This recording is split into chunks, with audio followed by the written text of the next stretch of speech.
छौरी हिलाई छौ दोनों बमगे हेलो के बजै छी डीजे दीपक राज गनौली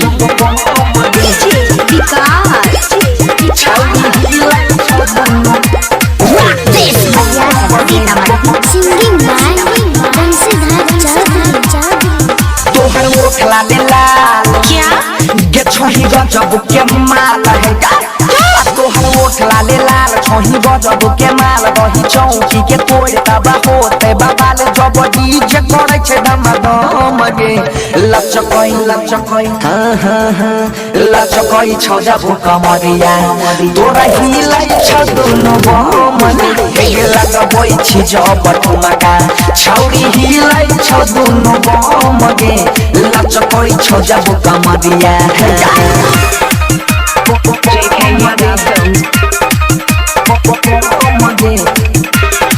छौरी हिलाई छ दोनों बमगे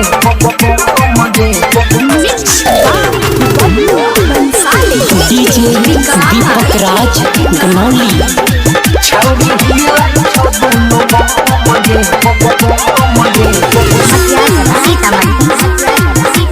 बंसीधर चौधरी चढ़ल जवानी तोहरा लागै छौ बतासा हमहु लगैने छियौ तोरे हे उपरयासा चढ़ल जवानी तोहरा लागै छौ बतासा हमहु लगैने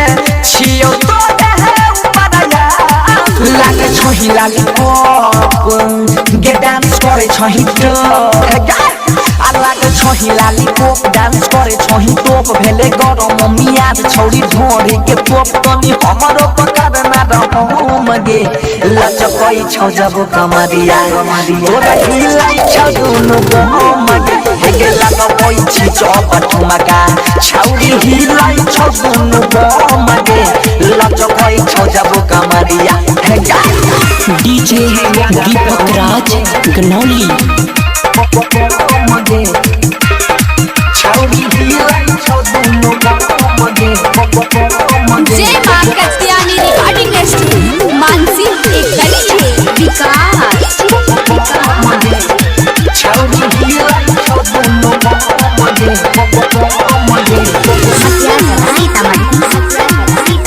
बंसीधर चौधरी उठबा छौ गुलाबी तोहरा गलिया हाथ छौ न दमगे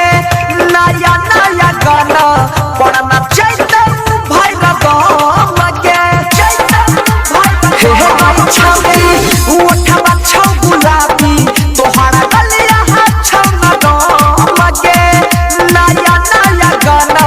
पढ़ना चैते भाई न दमगे तोहर नहीं छौ कोनो गे सब करे लगले छौरी गे तोहर नहीं छौ कोनो जोर सब करे लगले शोर सुधीर बनसी देखे छौ तोरा ढोली के ओर राइटर सोनू देखाबै छौ दम गे लचकई छौ जब कमरिया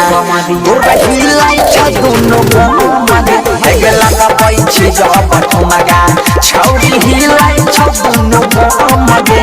लचकई छौ जब कमरिया डीजे दीपक राज गनौली खैर को दिखा दिए की